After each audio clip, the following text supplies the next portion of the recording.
Aunque crees que estás dando vuelta en círculo, ya no estás en el mismo nivel. Aunque el cambio todavía no está en la superficie, no significa que no se esté produciendo. Y esta es la palabra que te voy a regalar. Aunque sientas que tu vida es igual, que sigues tropezando con la misma piedra, de verdad, te digo de parte de Dios que me envía que te diga esto: tranquilo, estás en proceso y ya no vas a sufrir tanto como la primera vez. Tu umbral de resistencia es mayor. Alguien tiene que decir amén si lo cree. Tu umbral es mayor. Entonces voy a culminar con esto. Hay un mantra popular que nos dice: termina lo que empiezas. Y ahí es cuando uno se frustra. Es que quiero ser más perfecto. Tú no vas a terminar lo que empezaste, porque primero que esto no lo empezaste tú, lo empezó el Señor. Hijo, los padres primerizos, uno tiene un sinfín de preocupaciones, de ansiedades. Uno se pregunta si va a poder. Yo pienso que en esta tarea de ser padre uno nunca termina de graduarse. No es algo que uno termina de hacer y puede continuar con otra cosa. Tener hijos no es un evento, no es un proyecto, es un proceso. Uno nunca termina de tener hijos.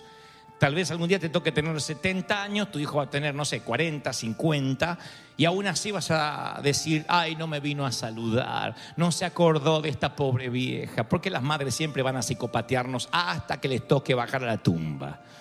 Entonces, el hijo siempre va a ser hijo, independientemente de la edad. La mamá y el papá siempre van a necesitar de los abrazos.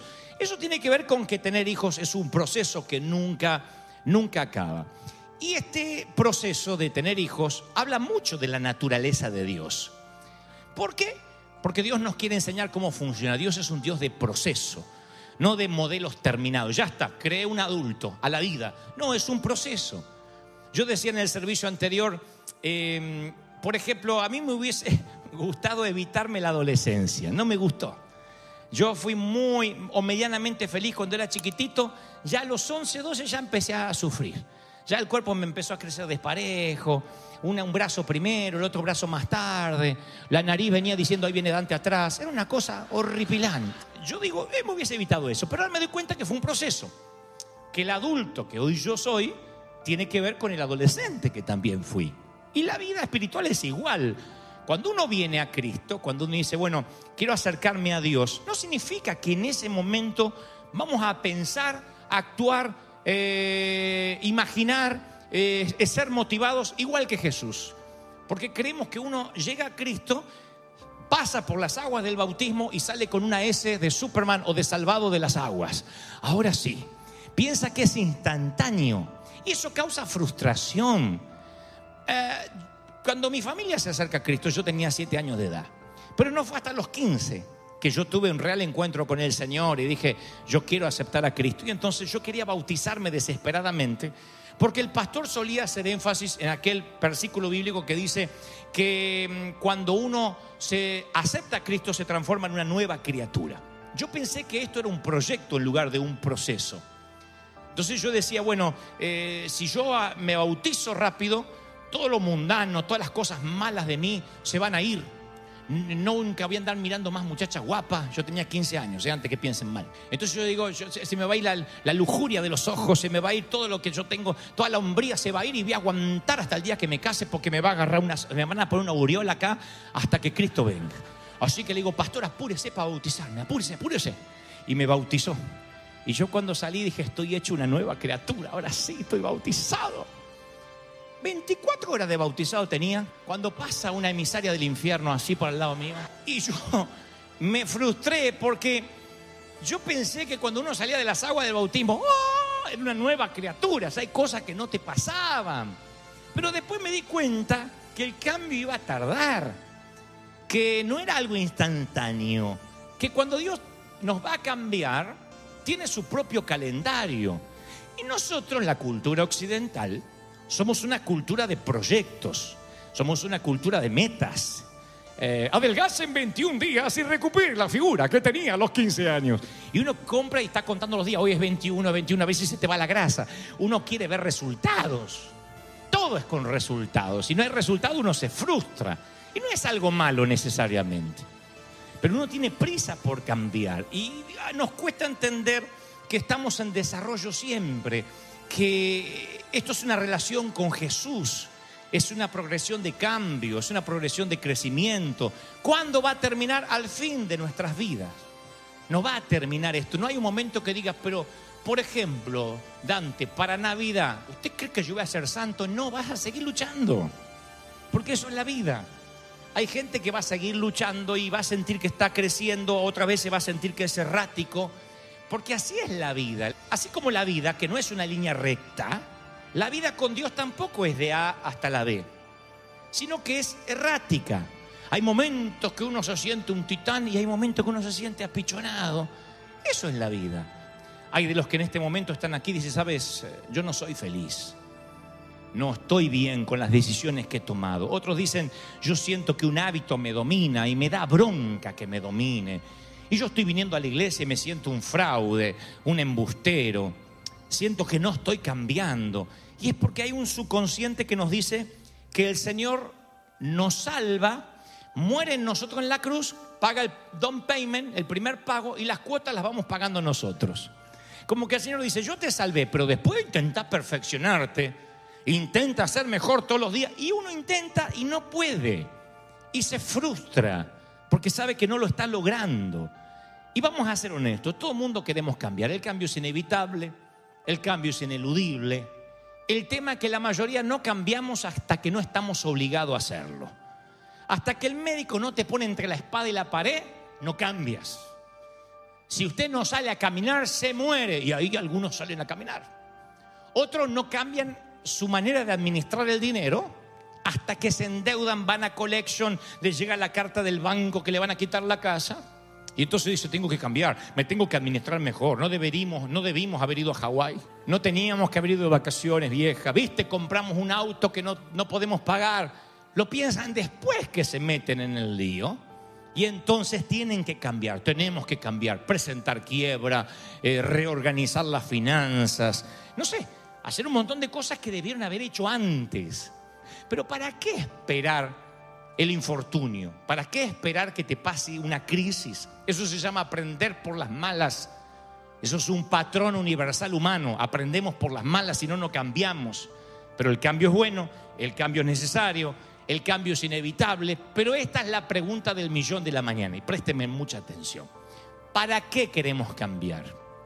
Le pregunto a los que tienen a Cristo en el corazón, los que se consideran cristianos, ¿para qué queremos cambiar? No tienes que responderme, pero yo sé que a tu mente lo primero que viene es, bueno, yo quiero cambiar para agradarle al Señor. Esa es la respuesta evangélica, yo quiero agradar para agradarle a Él, por eso quiero cambiar. O sea que no le agradas, te salvó de lástima. Dijo, me sobra un poco de sangre, voy a morir por este desgraciado, no me agrada, pero a lo mejor va cambiando. Y Dios dice, no, yo ya sabía cómo eras y sabía en lo que me metía cuando te perdoné. Yo sé que eres imperfecto, no calificas y así te amo.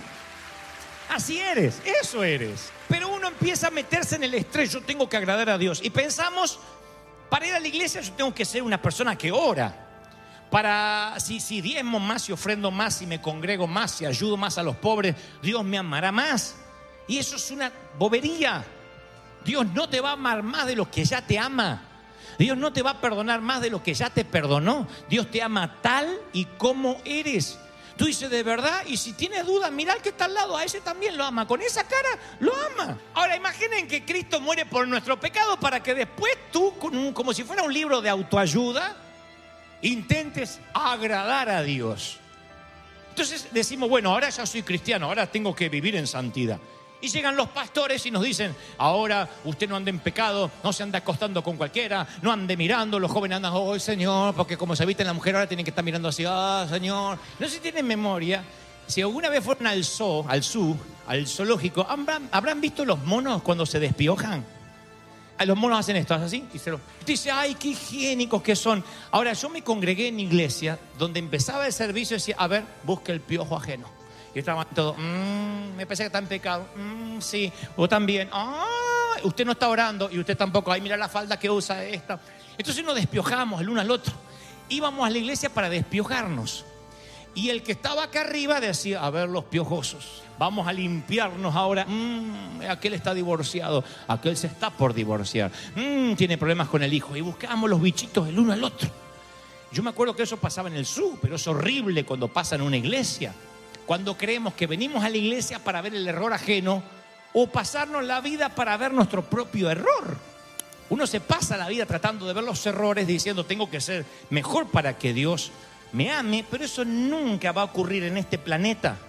Nosotros creemos que si somos más limpios, Dios nos podrá usar más. Decimos, yo voy a ser más eficaz si me quito esto de encima. Y yo quiero que aunque pasen los años, no te olvides lo que te voy a decir ahora. Deja que Dios haga contigo lo que quiera hacer, sin importar en qué parte del proceso te encuentres. ¿Me oíste? Si esperas ser perfecto para ayudar a alguien, para bendecir a alguien, te vas a pasar la vida y los piojos no se van a terminar de salir nunca. Cada vez que te veas al espejo te vas a ver piojo. El hermano va a ver tus piojos y nunca vas a ser perfecto. ¿Cómo hacemos para que alcance la perfección y a partir de ahí sirvas a los demás? Eso sería como decir, a ver, buscamos matrimonios perfectos para que puedan aconsejar a las parejas que están en problemas, pero si no tienen perfección, no pueden aconsejar. ¿Quién aconsejaría? Nadie. Qué linda la hermana que es honesta. No somos perfectos, así que tienes que permitir que Dios te use. Y no importa en qué parte del proceso te encuentres, si no, nunca haces nada. Y eso no te aleja de Dios. Dios te ama tal y como eres, no te lo olvides nunca. Así, ¿sí? Así te ama, así tal cual. Entonces, claro, yo había escuchado que de modo que si alguno está en Cristo, nueva criatura es. Y cuando salí de las aguas del bautismo y yo me vi que las cosas no habían cambiado, que seguía teniendo tentaciones, yo me frustré. Y tal vez te pasó lo mismo. Leíste, por ejemplo, en Efesios 5 que hay que amar a tu esposa como Cristo amó a la iglesia. Dice, oh, Dios me tocó, voy a amar a mi esposa. Y esto lo voy a decir finamente para que nadie se sienta aludido. Casualmente tu esposa no es una mala mujer, pero le pegó un rayo en una tormenta eléctrica después de casado. Y a veces tiene otro cortocircuito. No para un divorcio, pero sí para que te pegue un buen patadón. Y tú vienes a la iglesia y dices que hay que amar a la esposa como Cristo amó a la iglesia, y vas y con un ramo de flores y ese día ni mira las flores. Tu esposa está con la cara transformada y te das cuenta que por tener a Cristo no haces el amor lujuriosamente arriba de la cocina con la palabra de Dios ahí iluminándote desde la nevera. No, sigues con la vida real y con la esposa electrocutada y te frustras. Es que yo no tengo un matrimonio en Cristo, ¿por qué sigo teniendo problemas? Si vamos a la iglesia, ¿por qué seguimos discutiendo? Te frustras. Dice, para mí que falló el bautismo, el agua no estaba tan limpia, agarré los pecados del gordo anterior. ¿O no? Yo tenía esa teoría, digo, me bautizan primero, ¿por qué? Porque me quedan los pecados del otro. Alguien te hizo, otro ejemplo, alguien te hizo daño una vez, ¿no? Y escuchas en la iglesia que tienes que perdonar, que cuando no perdonas en realidad eres el guardia de una prisión. Entonces un día dice, me voy a liberar a pesar de la fregada que me hizo lo voy a perdonar porque tengo que ser libre. Y tú lo perdonas, dices, qué bueno, estoy creciendo. Y un día te enteras que ese que te hizo la cosa fea, le empieza a ir bien. La green card le llega al desgraciado. Señor, yo lo amo, pero no para que lo documentes. No es que quería que se muera en un accidente de tránsito, porque no eres tan malo, pero tampoco que suba por la escalera del éxito después de lo que me hizo. Y ahí te das cuenta que el rencor no se fue y te frustras, como el hombre con la esposa electrocutada que tampoco cambia, como el día que yo salí del bautismo a los 15 años y seguía teniendo los mismos pensamientos. Entonces uno dice, yo pensé que esto estaba superado, estoy consternado. Te das cuenta que no eres la buena persona que creías que eras, pero insisto, caminar con Dios no es una línea recta, es un proceso que a veces es desorientador. Y este proceso no se va a terminar hasta que veamos a Cristo cara a cara. No se va a terminar.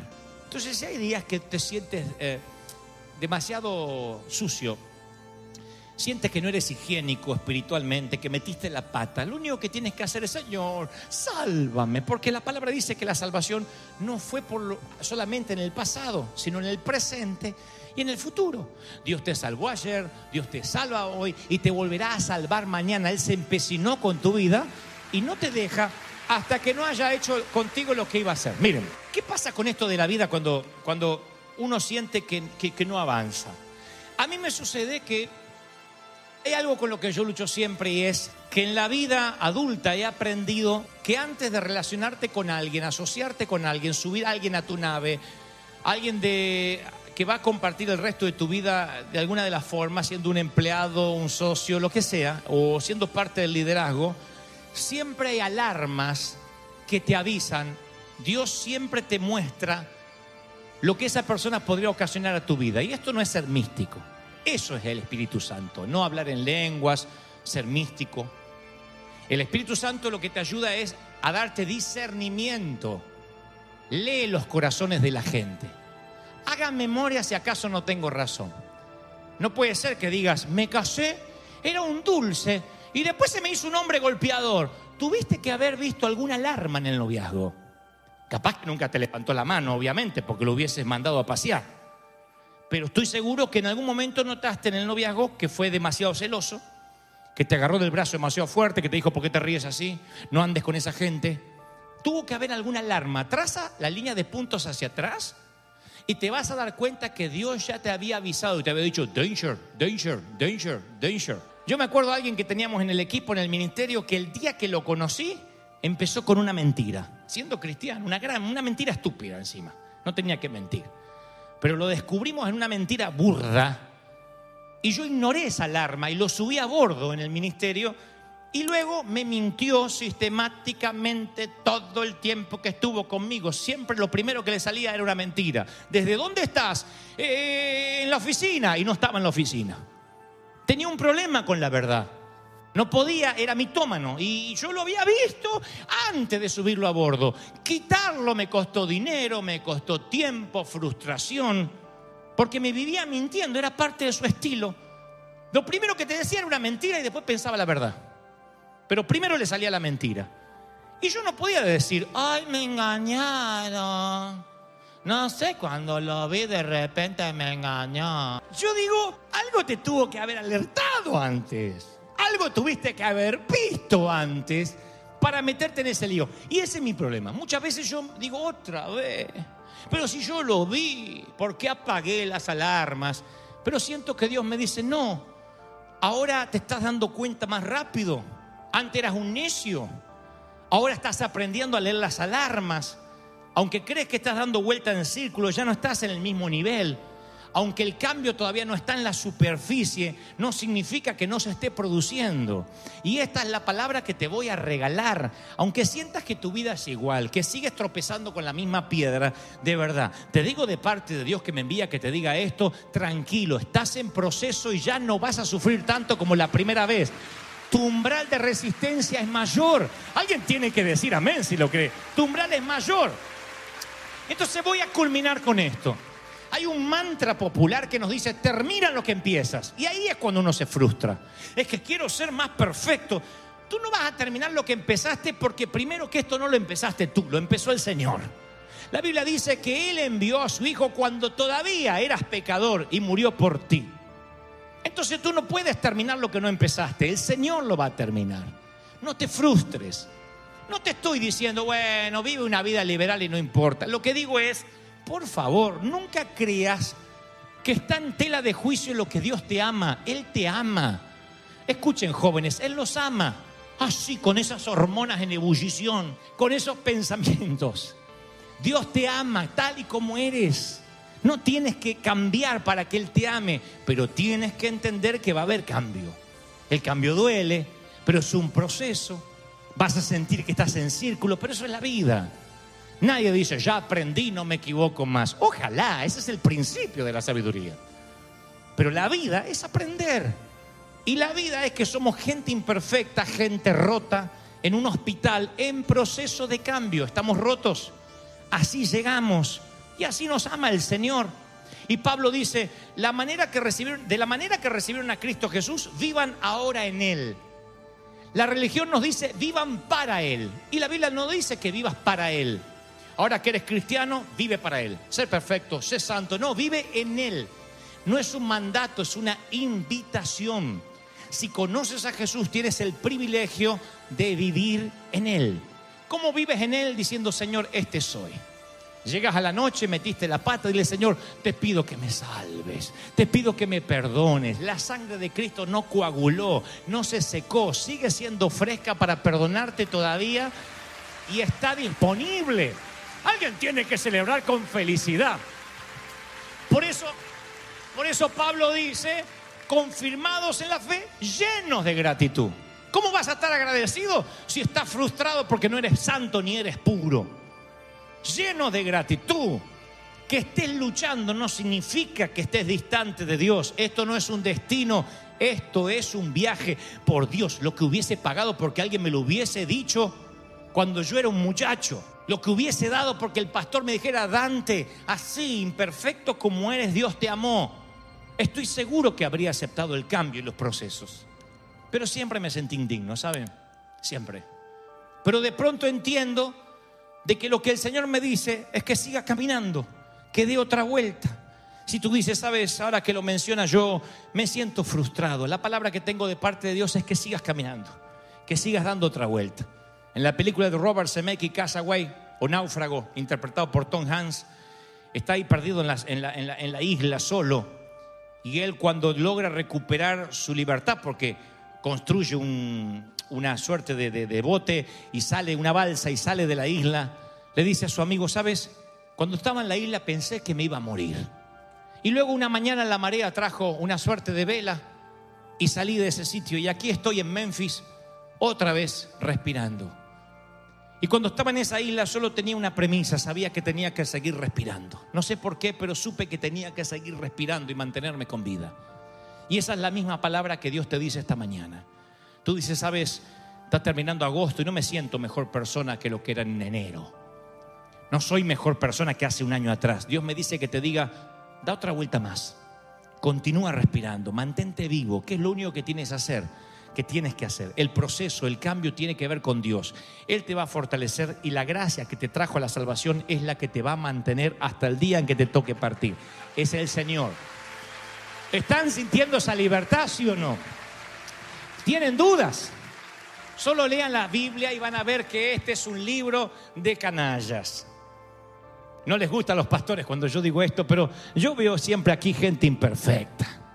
Veo gente que Dios, a pesar de los problemas que tenían, a pesar de lo canallesco que eran, Dios hizo cosas con ellos y a través de ellos. Esta no es una Biblia de gente santa. Pedro era un bravucón. Pedro era casi un hispano, abre boca, no pensaba, metía la pata. Pedro negó a Jesús y Jesús le dice: ¿me amas? Yo no hubiese llamado a alguien a mi barca, a mi navío, no hubiese asociado a alguien a mi negocio, a alguien que anoche me traicionó y me negó. Jesús le dijo: ¿aún me amas? Vamos. Y no habló de su error, no habló de su equivocación, simplemente dijo: ¿me amas? A ver si te pensabas, Pedro, que porque habías caminado 3 años conmigo ya estabas listo. No estabas listo, estás en proceso. Y tú estás en proceso. Entonces no seas tan duro contigo. Estás cambiando, eso es la vida, estás cambiando. Yo me reconcilié con que Dios ama a este flaco como es. No tengo lo necesario ni lo que hace falta para que, por ejemplo, Dios me preste vuestros oídos esta mañana. Sin embargo, Dios lo hace. No sé por qué, pero lo hace. Y eso me hace sentir que el Dios de la Biblia no ha cambiado, que Él toma a gente temerosa como Moisés, como Gedeón, a imperfectos como David, y hace cosas a través de ellos. Y le dice: no es por ti, es por mí. Dios te va a usar a pesar de los errores, a pesar de que pasaste por las tierras del divorcio, que no fuiste una gran mamá, no fuiste un gran papá. A lo mejor fallaste como hijo, fallaste como esposo, fallaste como empleador, como empleado. A lo mejor sientes que no encuentras tu lugar en la vida y ya tienes 40, 50, qué sé yo cuántos. El Señor me dice que te diga: no se trata de ti, se trata de mí. Yo te amo tal y como eres. Te salvé ayer, te salvo hoy y te volveré a salvar mañana. No se lo olviden los que ya tienen a Cristo hace años y pensaron que tenían que cuidar la salvación. No tienes que cuidar el amor que Él tiene por ti. Claro, tienes temor de Dios, tratas de no hacer nada malo, pero no desde el punto de vista: si fallo me quedo fuera del club. Oh no, si no, tú y yo ya estaríamos fuera hace tiempo. Yo no tendría ni que pararme aquí No soy un hombre perfecto, ¿saben? Y cuando tú ves a alguien perfecto, simplemente es un hipócrita que lo oculta, pero también tiene piojos. En el fondo todos somos piojosos. Algunos se le ven más que otros y otros se ponen tintura. No mi caso, claro. Pero todos somos esos que nos miramos sin ropa frente al espejo y nos vemos todos los defectos. Y así nos mira Dios. Yo me he propuesto en el corazón de parte del Señor a que esta sea una iglesia auténtica. De gente que diga, este soy. No sabes cómo Dios nos va a bendecir. No sabes cómo Él se va a manifestar, porque vivimos por años robándole la gloria, queriéndonos perfeccionarnos. El Señor dice, ya lo hice todo. Si sientes libertad, si sientes que Dios te liberó, dale un aplauso al Rey de Reyes. Gracias por llegar hasta el final. Si esta palabra tocó tu corazón, te animo a seguir escuchando lo que Dios tiene preparado para ti en los siguientes videos.